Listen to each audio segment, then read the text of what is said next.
Hello, movie interns. I am the movie doctor, and today for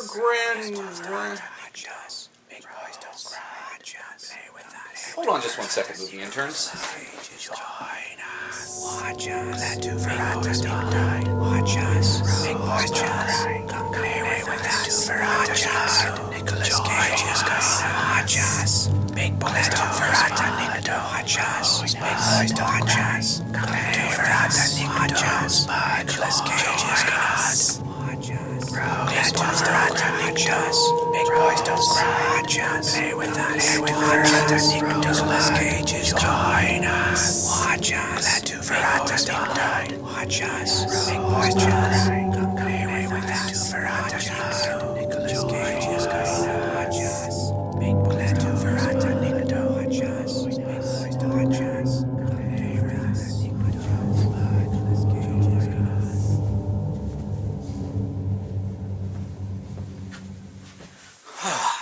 Sorry about that, movie interns. Now, where was I? Ah, yes. To kick off this set of Grand Rounds, I'll be doing another dragon movie.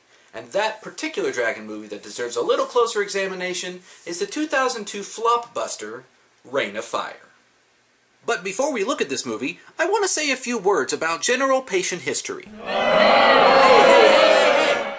promise this little rant serves a purpose to our movie, so just rein it in. At the beginning of every exam, the doctor takes a moment to look over the patient's extensive history that is usually laid out in good detail, complete with dates, family history, and full reviews of systems. Once we have all that data, we ask plenty of questions to the patient to solidify the paperwork that they've painstakingly filled out for us. But every now and then, we run into a poor historian that has little to no knowledge of their own history.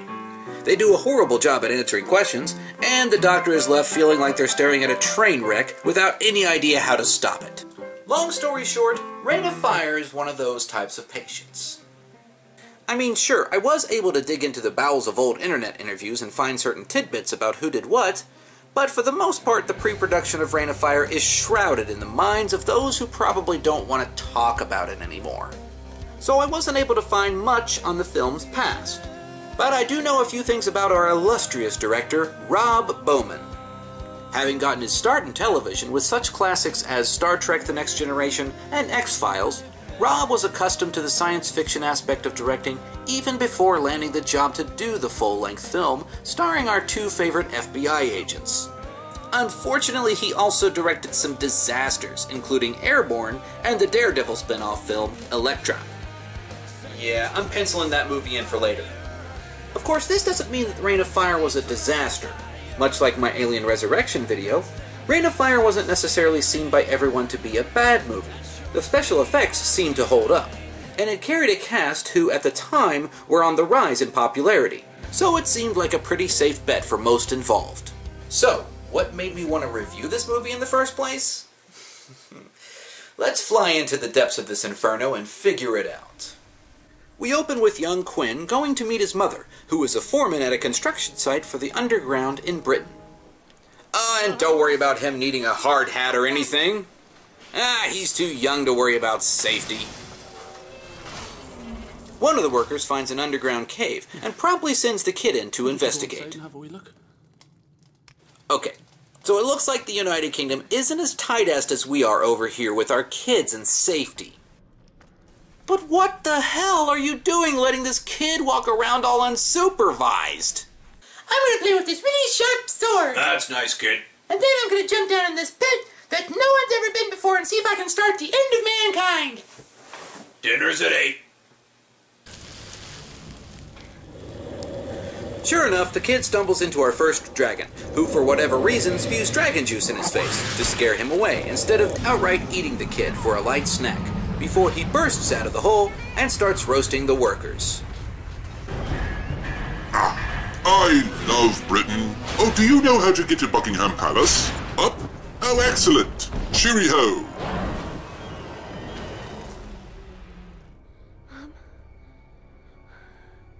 Wait, she's dead? How the hell did she die? She doesn't look crushed, her hard hat isn't flattened. My God, it happened. The movie plot holds someone to death. No one's safe. Hurry, movie interns, get out of here. You're not safe. Get out, hurry, before it's...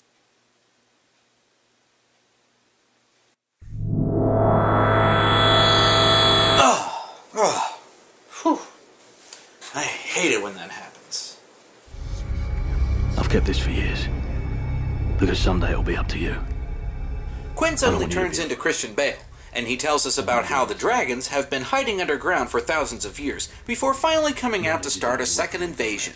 The first being during the age of the dinosaurs that were wiped out by these dragons. We also learn that they eat ash, and not even our strongest of weapons could beat them. Now it's 20 years later and... Join me, the Black Knight says, and we can end this conflict forever. Never. Oh man, come on, movie. This is a good enough film. You don't have to steal from others. Never join you, the White Knight says. You killed my father.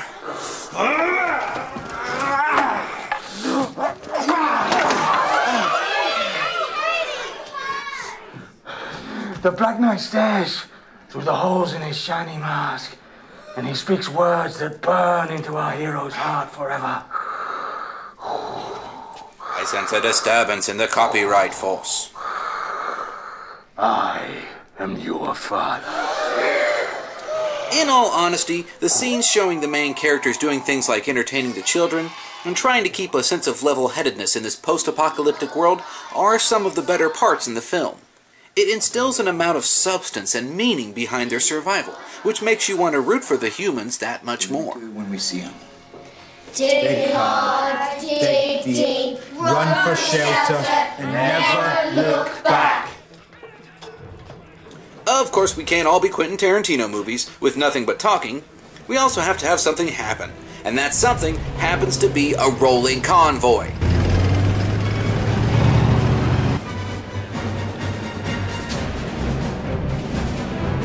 I'm really not sure that this music is quite appropriate for what's going on. It sounds a little bit better suited for a tense action scene instead of this tense reveal waiting scene. I'd hate to think of what more mundane tasks would be like with this type of music playing.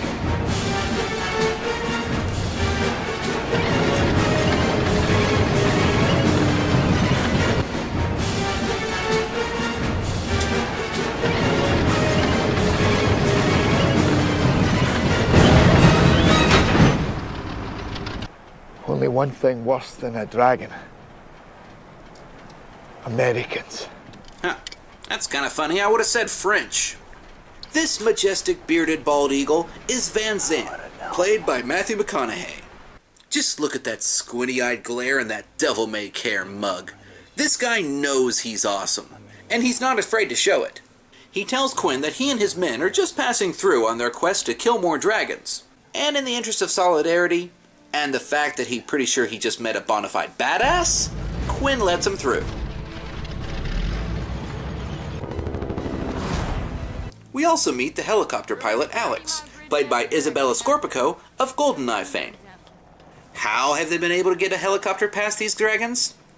Hell if I know.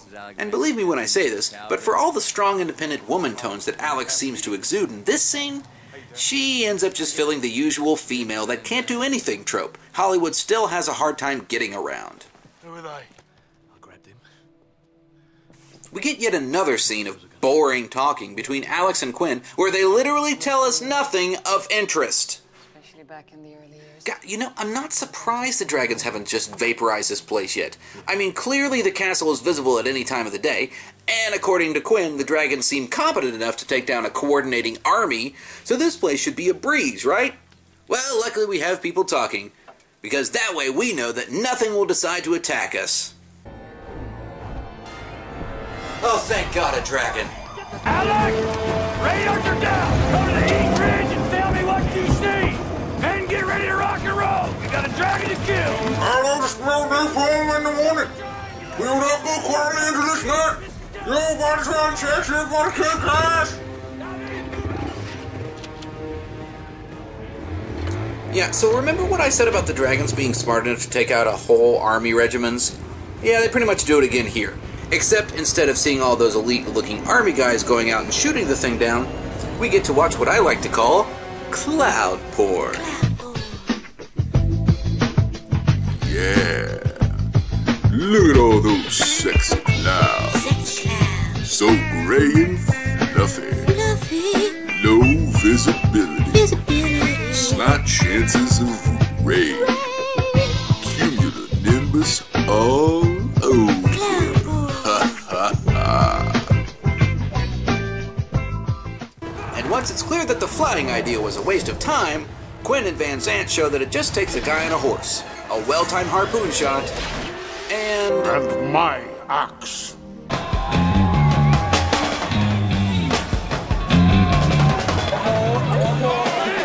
Alright, yeah, party time! Yeah, it's really good stuff.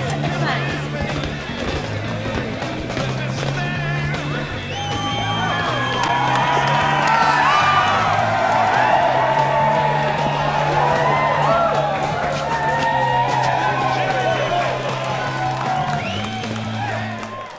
Envy the country that has heroes, huh?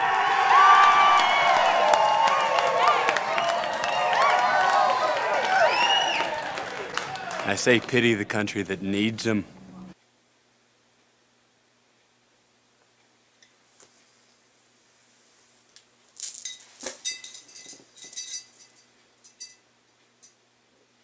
Geez, Van Zan, you might as well have told the survivors that the Manchester United football team will never play again, or that Doctor Who is dead and will never regenerate.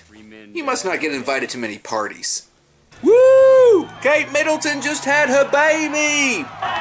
Kid's dead at 3 years old.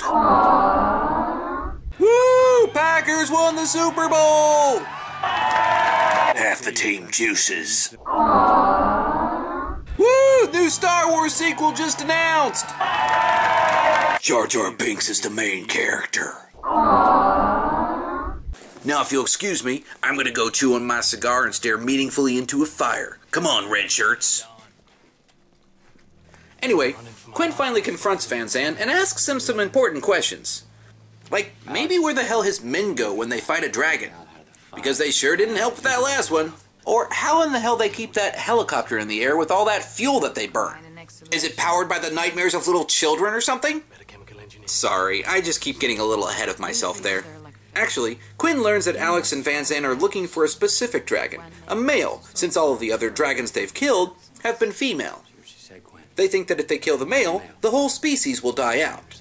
Funny that after 20-odd years of this dragon invasion, no one else has been able to figure this out until now. Couldn't one of the most brilliant minds have come up with this conclusion at some point? It's not like the dragons were strategically taking out our scientists. They are clearly killing in a more animalistic fashion. I know, this is a monster movie and I should have an air of suspended disbelief every now and then. So Quinn tells Van Zan that going to London to kill the male is suicide. But Van Zan hasn't even begun to America yet, and tries to draft more men from the survivors to go with them.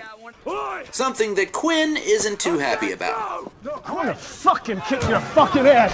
You don't shut up for a second, all right? You're a nice guy. You're a nice guy. Fuck's sake, man, you're amateur. Seriously, man, you and me, we're fucking done professionally. And after that display of shirtless McConaughey action, the soldiers leave for London. And while Quinn is finding out that the dragon they killed was actually a female, Van Zan and his men get roasted alive by Grandmaster Flash here.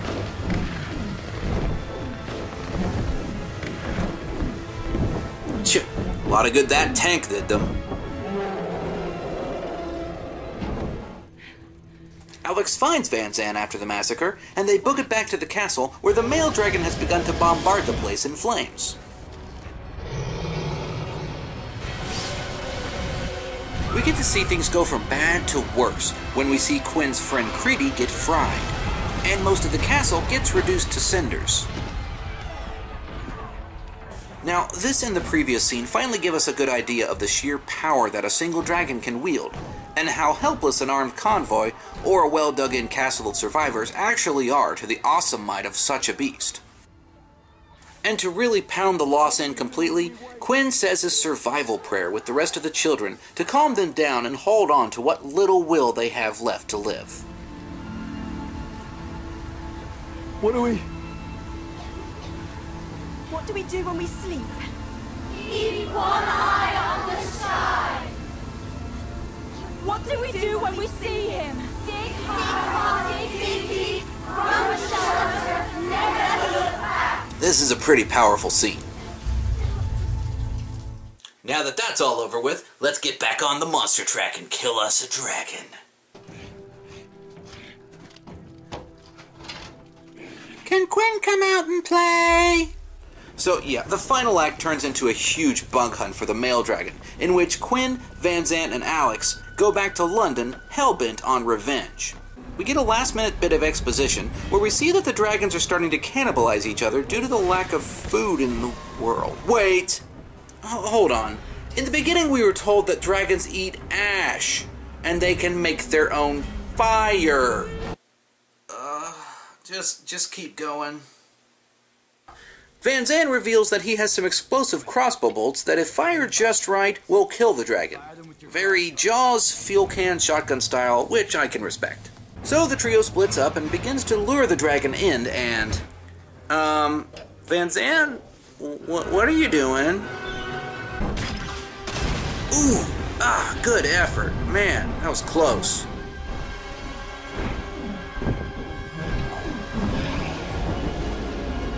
Wait, I wouldn't follow up with that. No, I wouldn't do that.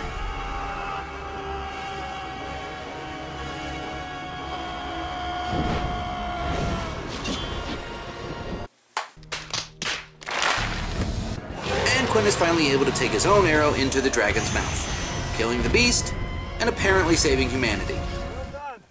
Or what's left of it. So that was Reign of Fire. It was boring, it was full of holes, the writing sucked, and... really wasn't that bad. In a climate where monster movies have usually been given the B-movie boot to the curb, this one stands out to a couple qualities. The acting talent that was brought together cannot be overlooked. Christian Bale seems pretty comfortable in his role as the overly serious Quinn, while good old boy Matthew McConaughey made Van Zant perfect in all his certifiably crazy glory. Add in a very competent cast of secondaries, and you have plenty of good acting chops to make even the dullest script look halfway decent. Another good quality was the themes that were set early in the film.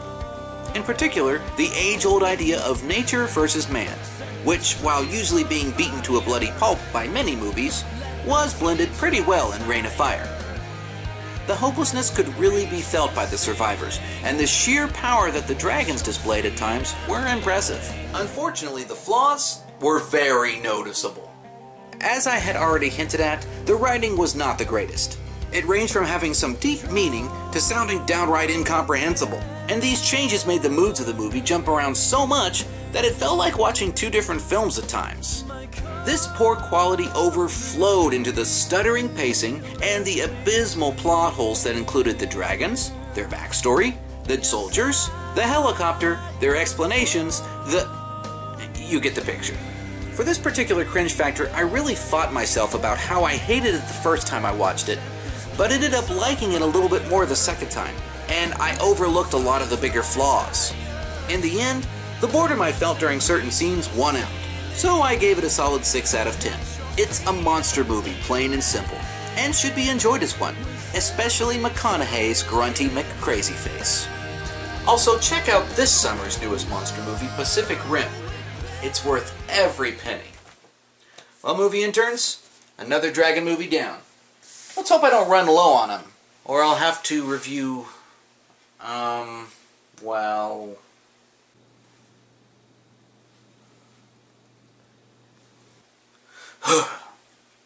Anyway, I am the Movie Doctor, and I'll see you in the exam room. Hello, movie interns. Thanks for watching the show. If you haven't seen any of the other videos, check below at the links. I also have a Twitter feed and a Facebook page if you want to check those out. And I'll see you next time.